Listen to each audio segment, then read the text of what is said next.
ஓம் சாந்தி. 7/8/2024. இனிமையான குழந்தைகளே, நினைவு யாத்திரையினால்தான் உங்களுடைய வருமானம் சேமிப்பாகிறது. நீங்கள் நஷ்டத்திலிருந்து லாபத்தில் வருகிறீர்கள், உலகிற்கு அதிபதி ஆகிறீர்கள். கேள்வி: சத்தியத்தின் தொடர்பு உயர்த்தும், தீய தொடர்பு வீழ்த்தும். இதன் பொருள் என்ன? பதில்: குழந்தைகளாகிய உங்களுக்கு சத்தியத்தின் தொடர்பு, அதாவது தந்தையின் தொடர்பு கிடைக்கும் பொழுது உங்களுக்கு முன்னேறும் கலை ஆகிவிடுகிறது. ராவணனின் தொடர்பு தீய தொடர்பு ஆகும். அவருடைய தொடர்பினால் நீங்கள் கீழே விழுகிறீர்கள். அதாவது ராவணன் உங்களை மூழ்கடிக்கிறான், தந்தை கரையேற்றி அழைத்து செல்கிறார். தந்தையினுடையது அற்புதம் என்னவென்றால், ஒரு நொடியில் எப்பேற்பட்ட சகவாசம் அளிக்கிறார் என்றால் அதன் மூலம் உங்களுக்கு கதி சத்கதி கிடைத்து விடுகிறது. எனவே அவர் மந்திரவாதி என்றும் அழைக்கப்படுகிறார். ஓம் சாந்தி. குழந்தைகள் நினைவில் அமர்ந்திருந்தார்கள். இதற்கு நினைவு யாத்திரை என்று கூறப்படுகிறது. யோகம் என்ற வார்த்தையை பயன்படுத்தாதீர்கள் என்று தந்தை கூறுகிறார். தந்தையை நினைவு செய்யுங்கள். அவர் ஆத்மாக்களின் தந்தை, பரமபிதா, பதீத பாவனர் ஆவார். அந்த பதீத பாவனரை தான் நினைவு செய்ய வேண்டும். தேகத்தின் அனைத்து சம்பந்தங்களையும் விடுத்து ஒரு தந்தையை நினைவு செய்யுங்கள் என்று தந்தை கூறுகிறார். நீங்கள் இறந்தால் உலகமே இறந்தது போல என்று கூறுகிறார்கள் அல்லவா? தேகத்துடன் சேர்த்து தேகத்தின் அனைத்து சம்பந்தங்கள் எவையெல்லாம் இந்த கண்களுக்கு தென்பட்டு கொண்டு இருக்கிறதோ அவற்றை நினைவு செய்யாதீர்கள். ஒரு தந்தையை மட்டும் நினைவு செய்தீர்கள் என்றால் உங்களுடைய பாவங்கள் எரிந்து போய்விடும். நீங்கள் பல பிறவிகளின் பாவ ஆத்மாக்கள் ஆவீர்கள் அல்லவா? இது இருப்பதே பாவ ஆத்மாக்களின் உலகமாக, சத்தியுகம் புண்ணிய ஆத்மாக்களின் உலகம். இப்பொழுது பாவங்கள் அனைத்தும் நீங்கி எப்படி புண்ணியம் சேமிப்பாகும்? தந்தையின் நினைவினால் தான் சேமிப்பாகும். ஆத்மாவில் மனம் புத்தி உள்ளது அல்லவா? எனவே ஆத்மா புத்தி மூலமாக நினைவு செய்ய வேண்டும்.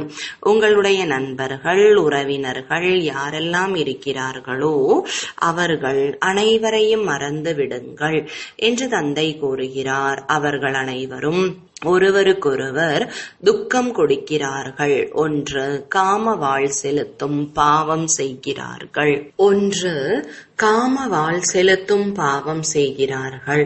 மற்றொரு பாவம் என்ன செய்கிறார்கள்? எந்த ஒரு தந்தை அனைவருக்கும் சத்கதி அளிக்கும் வள்ளலாக இருக்கிறாரோ, குழந்தைகளுக்கு எல்லையில்லாத சுகம் அளிக்கிறாரோ, அதாவது சொர்க்கத்தின் அதிபதியாக ஆக்குகிறாரோ அவரை எங்கும் வியாபித்து இருப்பவர் என்று கூறிவிடுகிறார்கள். இது பாடசாலை ஆகும். நீங்கள் இதை படிக்க வந்துள்ளீர்கள். இந்த லக்ஷ்மி நாராயணர் உங்களது லட்சியம் மற்றும் நோக்கம் ஆகும். வேறு யாரும் இது போல கூற முடியாது. இப்பொழுது நாம் தூய்மையாகி தூய்மையான உலகிற்கு அதிபதி ஆக வேண்டும் என்பதை நீங்கள் அறிந்துள்ளீர்கள். நாம் தான் உலகிற்கு அதிபதியாக இருந்தோம். முழுமையாக 5000 வருடங்கள் ஆகியுள்ளது. தேவி தேவதைகள் உலகிற்கு அதிபதி ஆவார்கள் அல்லவா? எவ்வளவு உயர்ந்த பதவி ஆகும். அவசியம் இந்த தந்தைதான் ஆக்குவார். தந்தையை தான் பரமாத்மா என்று கூறுகிறார்கள். அவருடைய உண்மையான பெயர் சிவன் என்பதாகும். பிறகு அநேக பெயர்களை வைத்து விட்டுள்ளார்கள். எப்படி மும்பையில் பபுல்நாத் ஆலயம் உள்ளது, அதாவது முள்காட்டை மலர் தோட்டமாக ஆக்குபவர் ஆவார். அவருடைய உண்மையான பெயர் ஒரே ஒரு சிவன் என்பதாகும். இவருக்குள் பிரவேசம் செய்கிறார் என்றாலும் கூட பெயர் சிவன் என்பதே ஆகும். நீங்கள் இந்த பிரம்மாவை நினைவு செய்ய வேண்டியது இல்லை. இவரோ தேகதாரி ஆவார். நீங்கள் தேகமற்றவரை நினைவு செய்ய வேண்டும். உங்களுடைய ஆத்மா தூய்மையற்றதாக ஆகிவிட்டுள்ளது. அதை தூய்மையாக ஆக்க வேண்டும். மகான் ஆத்மா, பாவ ஆத்மா என்று கூறுகிறார்கள். மகான் பரமாத்மா என்று கூறுவது இல்லை. தங்களை பரமாத்மா அல்லது இறைவன் என்று கூட யாரும் கூற முடியாது.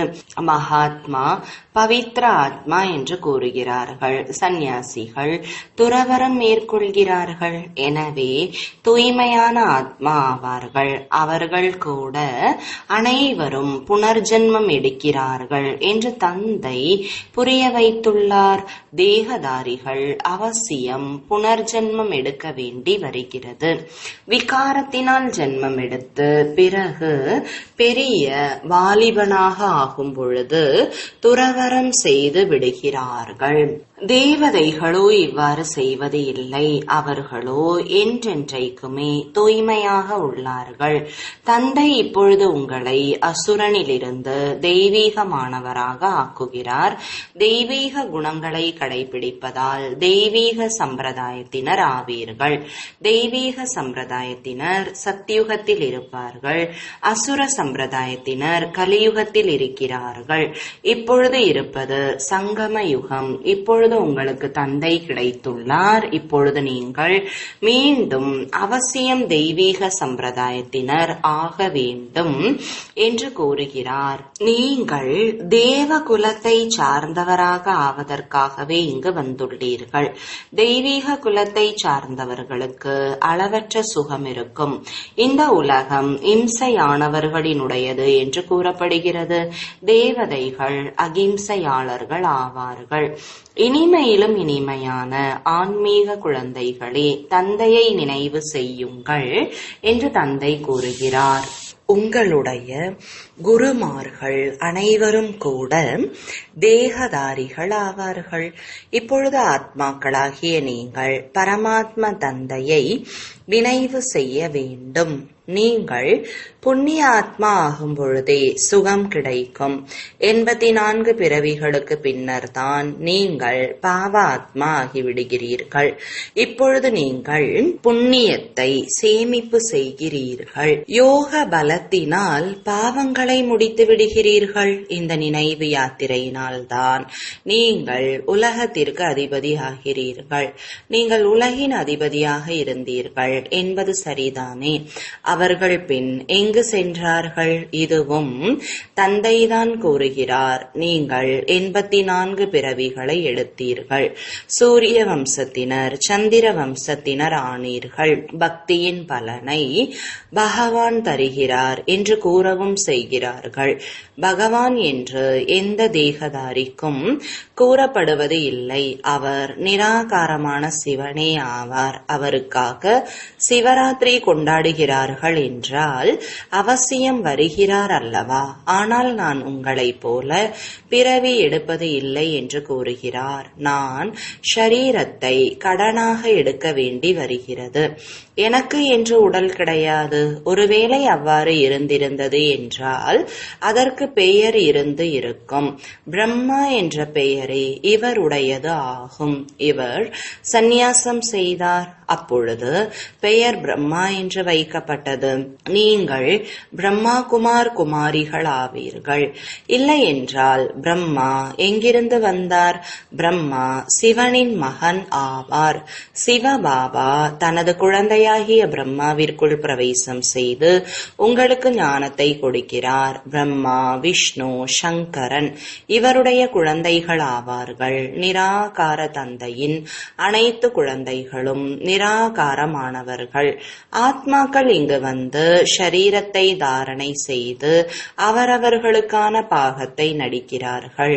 நான் தூய்மையற்றவர்களை தூய்மையாக்க வருகிறேன் என்று தந்தை கூறுகிறார். நான் இந்த ஷரீரத்தை கடனாக எடுக்கிறேன். சிவபகவானுடைய மகா வாக்கியம் என்று உள்ளது அல்லவா? கிருஷ்ணரையோ பகவான் என்று கூற முடியாது. பகவான் ஒரே ஒருவர் ஆவார். கிருஷ்ணரின் புகழ் தனிப்பட்டது ஆகும். முதல் நம்பர் தேவதைகள் ராதை கிருஷ்ணர் ஆவார்கள். அவர்கள் சுயம்வரத்திற்கு பிறகு லக்ஷ்மி நாராயணர் ஆகிறார்கள்.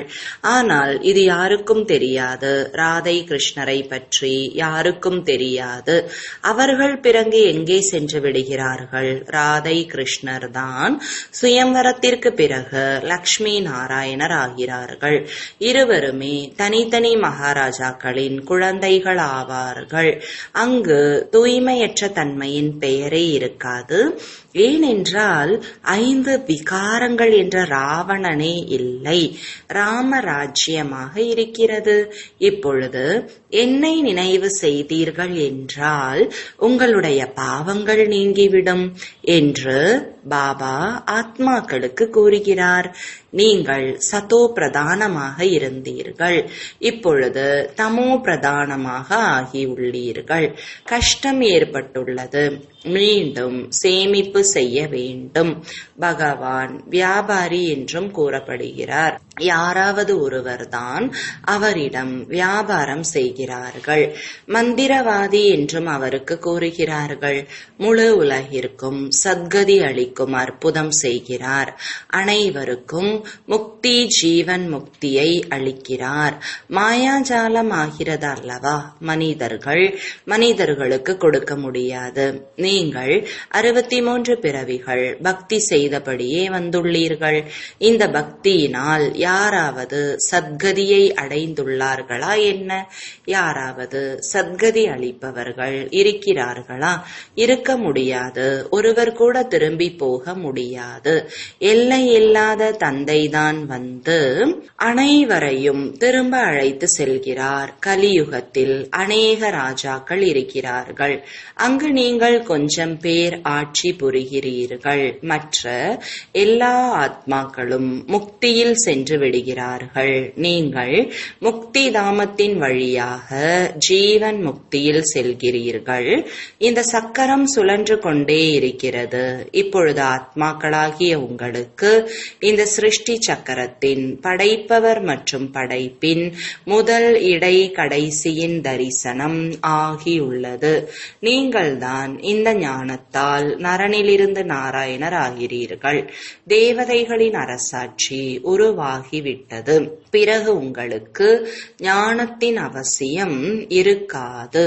பக்தர்களுக்கு பகவான் அரை கல்பத்திற்கான சுகத்தின் பலனை அளித்தார். பிறகு ராவண ராஜ்யத்தில் துக்கம் ஆரம்பமாகிறது. மெதுமெதுவாக படி இறங்குகிறீர்கள். நீங்கள் சத்தியுகத்தில் இருக்கிறீர்கள். இருந்தாலும் ஒரு நாள் கழிந்த உடனேயே படி இறங்க வேண்டி வருகிறது. நீங்கள் 16 கலை முழுமையானவராக ஆகிறீர்கள். பிறகு படி இறங்கிக் கொண்டே இருக்கிறீர்கள். வினாடிக்கு வினாடி டிக் டிக் ஆகிறது. இறங்கிக் கொண்டே செல்கிறீர்கள். காலம் கழிந்து இந்த இடத்தில் வந்து சேர்ந்துள்ளீர்கள். அங்கு கூட இதே போல நேரம் முடிந்து கொண்டே இருக்கும். நாம் படி ஏறுவது ஒரே அடியாக சட்டென்று ஏறிவிடுவோம். பிறகு பேன் போல படி இறங்க வேண்டியுள்ளது. நான் அனைவருக்கும் சத்கதி அளிப்பவனாவேன் என்று தந்தை கூறுகிறார். மனிதர்களுக்கு சத்கதி செய்ய முடியாது. ஏனென்றால் அவர்கள் விகாரத்தில் பிறக்கிறார்கள். தூய்மையற்றவர்களாக இருக்கிறார்கள்.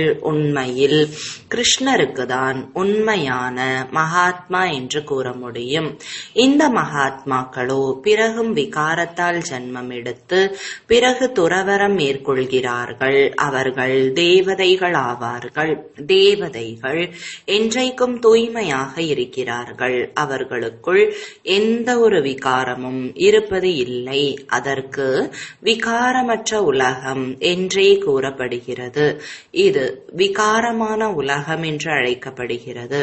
தூய்மையே இல்லை. நடத்தை எவ்வளவு மோசமாக உள்ளது. தேவதைகளின் செயல்பாடுகள் மிகவும் நன்றாக இருக்கும். அனைவரும் அவர்களை வணங்குகிறார்கள். அவர்களுடைய செயல்பாடுகள் நல்லதாக இருப்பதால் தான் தூய்மை இல்லாத மனிதர்கள் அந்த தூய்மையான தேவதைகளுக்கு முன்னால் தலை வணங்குகிறார்கள். இப்பொழுதோ சண்டை சச்சரவு என்னவெல்லாம் ஆகிவிட்டுள்ளது. மிகவும் குழப்பமாக உள்ளது. இப்பொழுது வசிப்பதற்கு கூட இடமில்லை. மனிதர்கள் குறைய வேண்டும் என்று நினைக்கிறார்கள். ஆனால் இதுவோ தந்தையின் காரியமாகும். சத்தியுகத்தில் மிகவும் குறைவான மனிதர்கள் இருப்பார்கள். இத்தனை எல்லா ஷரீரங்களின் அழிவும் ஏற்பட்டு விடுகிறது. மற்ற எல்லா ஆத்மாக்களும் தங்களது இனிமையான இல்லத்திற்கு சென்று விடுவார்கள். தண்டனைகளை வரிசைப்படியாக அவசியம் அனுபவிக்கிறார்கள். யார் முழுமையாக முயற்சி செய்து வெற்றி மாலையின் மணி ஆகிறார்களோ அவர்கள் தண்டனைகளிலிருந்து விடுபட்டு விடுகிறார்கள். மாலை ஒருவரினுடையதோ ஆவது இல்லை. யார் அவர்களை இதுபோல ஆக்கினாரோ அவர் மலர் ஆவார். பிறகு மேரு இல்லற மார்க்கமாகும் அல்லவா. எனவே ஜோடியின் மாலை ஆகும். ஒற்றை மணியின் மாலை இருப்பது இல்லை. துறவிகளின் மாலை ஆவது இல்லை. அவர்கள் துறவர மார்க்கத்தினர் ஆவார்கள். அவர்கள் இல்லற மார்க்கத்தினருக்கு ஞானம் அளிக்க முடியாது. தூய்மை ஆவதற்காக அவர்களுடையது எல்லைக்கு உட்பட்ட சந்நியாசமாகும். அவர்கள் ஹட்டயோகி ஆவார்கள். இது ராஜயோகம். ராஜ்யத்தை அடைவதற்காக தந்தை உங்களுக்கு இந்த ராஜயோகத்தை கற்பிக்கிறார். தந்தை ஒவ்வொரு 5000 வருடங்களுக்கு பிறகும் வருகிறார். அரை கல்பம் நீங்கள் சுகத்தில் ஆட்சி புரிகிறீர்கள். பிறகு ராவண ராஜ்யத்தில் மெல்ல மெல்ல நீங்கள் துக்கமுடையவர்களாக ஆகிவிடுகிறீர்கள். இதற்கு துக்கம் சுகத்தின் நாடகம் என்று கூறப்படுகிறது. பாண்டவர்களாகிய உங்களை வெற்றி அடையுமாறு செய்விக்கிறார். இப்பொழுது நீங்கள் வழிகாட்டி ஆவீர்கள். வீடு செல்வதற்கான யாத்திரை செய்விக்கிறீர்கள். அந்த யாத்திரை மனிதர்கள் பல பிறவிகளாக செய்தபடி வந்துள்ளார்கள். இப்பொழுது உங்களுடைய யாத்திரை வீடு செல்வதற்கானது ஆகும். தந்தை வந்து அனைவருக்கும் முக்தி ஜீவன் முக்திக்கான வழியை கூறுகிறார். நீங்கள் ஜீவன் முக்தியில் மற்றபடி அனைவரும் முக்திக்கு சென்று விடுவார்கள். ஐயோ என்ற கதறலுக்கு பிறகு வெற்றி முழக்கம் ஏற்படுகிறது. இப்பொழுது இருப்பது கலியுகத்தின் கடைசி. அநேக ஆபத்துகள் வரப்போகிறது. பிறகு அந்த நேரத்தில் நீங்கள் நினைவு யாத்திரையில் இருக்க முடியாது. ஏனென்றால் அதிகமான குழப்பங்கள் ஏற்பட்டுவிடும். எனவே இப்பொழுது நினைவு யாத்திரையை அதிகரித்து கொண்டே செல்லுங்கள். அப்பொழுது பாவங்கள் சாம்பலாகிவிடும் என்று தந்தை கூறுகிறார். மேலும் பிறகு சேமிப்பும் செய்யுங்கள். சதோ பிரதானமாக ஆகுங்கள். நான் ஒவ்வொரு கல்பத்தின் புருஷோத்தம சங்கம யுகத்தில் வருகிறேன் என்று தந்தை கூறுகிறார். இதுவோ மிகவும் சிறிய பிராமணர்களின் யுகம். பிராமணர்களின் அடையாளம் குடுமி இருக்கிறது. பிராமணர், தேவதை, சத்திரியர், வைஷ்யர், சூத்ரர். இந்த சக்கரம் சுழன்று கொண்டே இருக்கிறது. பிராமணர்களுடைய மிகவும் சிறிய குலம். இந்த சிறிய யுகத்தில் தந்தை வந்து உங்களுக்கு கற்பிக்கிறார்.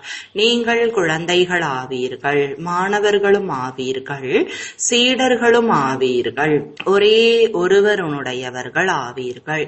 இதுபோல தந்தையாகவும் கல்வியளிக்கும் ஆசிரியர் ஆசிரியராகவும் படைப்பின் முதல் இடை கடைசியை பற்றிய ஞானம் அளிப்பவராகவும் பிறகு கூடவே அழைத்து செல்பவராகவும் வேறு எந்த ஒரு மனிதனும் இருப்பது இல்லை. இந்த விஷயங்களை இப்பொழுது நீங்கள் புரிந்துள்ளீர்கள். சத்தியுகத்தில் கூட முதலில் மிகவும் சிறிய செடியாக இருக்கும் மற்ற அனைவரும் சாந்தி தாமத்திற்கு சென்று விடுவார்கள். தந்தைக்கு அனைவருக்கும் சத்கதி அளிக்கும் வள்ளல் என்று கூறப்படுகிறது. தந்தையை ஹே பதீத பாவனா பாபா வாருங்கள் என்று அழைக்கிறார்கள். மறுபக்கம் பிறகு பரமாத்மா நாய், பூனை, கல், மண் அனைத்திலும் இருக்கிறார் என்று கூறுகிறார்கள். எல்லை இல்லாத தந்தையை அவமதிக்கிறார்கள். உலகத்திற்கு அதிபதியாக ஆக்கும் தந்தையை நிந்தனை செய்கிறார்கள். இதற்குதான் ராவணனின் சகவாச தோஷம் என்று கூறப்படுகிறது. சத்தியத்தின் தொடர்பு உயர்த்தும், தீய தொடர்பு வீழ்த்தும் ராவண ராஜ்யம் ஆரம்பமாகிவிடும் பொழுது நீங்கள் விழ ஆரம்பிக்கிறீர்கள். தந்தை வந்து உங்களை ஏறும் கலையில் முன்னேற்றுகிறார். தந்தை வந்து மனிதனை தேவதையாக ஆக்குகிறார். அப்பொழுது அனைவருக்கும் நன்மை ஏற்படுகிறது. இப்பொழுதோ அனைவரும் இங்கே இருக்கிறார்கள். மீதி யாரெல்லாம் இன்னும் இருக்கிறார்களோ அவர்கள் வந்து கொண்டே இருக்கிறார்கள். எதுவரையும் நிராகார உலகத்தில் இருந்து எல்லா ஆத்மாக்களும் வந்து கொண்டே இருப்பார்களோ அதற்குள் நீங்கள் தேர்வில் கூட வரிசைப்படியாக தேர்ச்சி அடைந்து கொண்டே செல்வீர்கள். இதற்கு ஆன்மீக கல்லூரி என்று கூறப்படுகிறது. ஆன்மீக தந்தை ஆன்மீக குழந்தைகளுக்கு கற்பிக்க வருகிறார். ராவண ராஜ்யம் வந்தவுடனேயே பிறகு ஷரீரத்தை விட்டுவிட்டு தூய்மை இல்லாத ராஜா ஆனீர்கள். மேலும் தூய்மையான தேவதைகளுக்கு முன்னால் தலைவணங்க முற்பட்டீர்கள். ஆத்மாதான் பதீதமாக அல்லது தூய்மையானதாக ஆகிறது.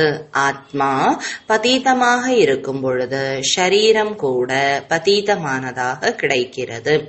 உண்மையான தங்கத்தில் கலப்படம் செய்யப்படும் பொழுது கலப்படம் உடைய நகை ஆகிவிடுகிறது. இப்பொழுது ஆத்மாவிலிருந்து துரு நீங்குவது எப்படி? யோக அக்னி வேண்டும். அதன் மூலம் உங்களுடைய பாவ கர்மங்கள் அழிந்துவிடும்.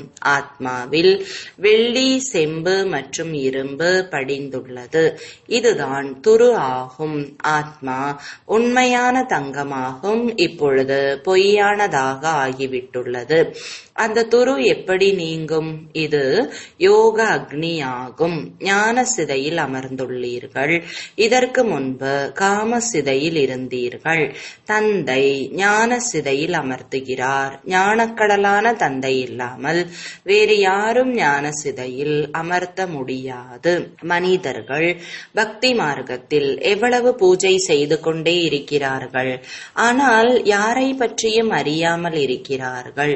இப்பொழுது நீங்கள் அனைவரை பற்றியும் அறிந்துள்ளீர்கள். நீங்கள் அனைவரும் தேவதை ஆகிறீர்கள். பிறகு பூஜையின் விஷயமே முடிந்து போய் விடுகிறது. ராவண ராஜ்யம் ஆரம்பமாகும் பொழுது பக்தி ஆரம்பமாகிறது. நல்லது. இனிமையிலும் இனிமையான காணாமல் போய் வெகு காலம் கழித்து கண்டெடுக்கப்பட்ட குழந்தைகளுக்கு தாயும் தந்தையுமான பாப்தாதாவின் அன்பு நினைவுகள் மற்றும் காலை வணக்கங்கள். ஆன்மீக குழந்தைகளுக்கு ஆன்மீக தந்தையின் வணக்கங்கள்.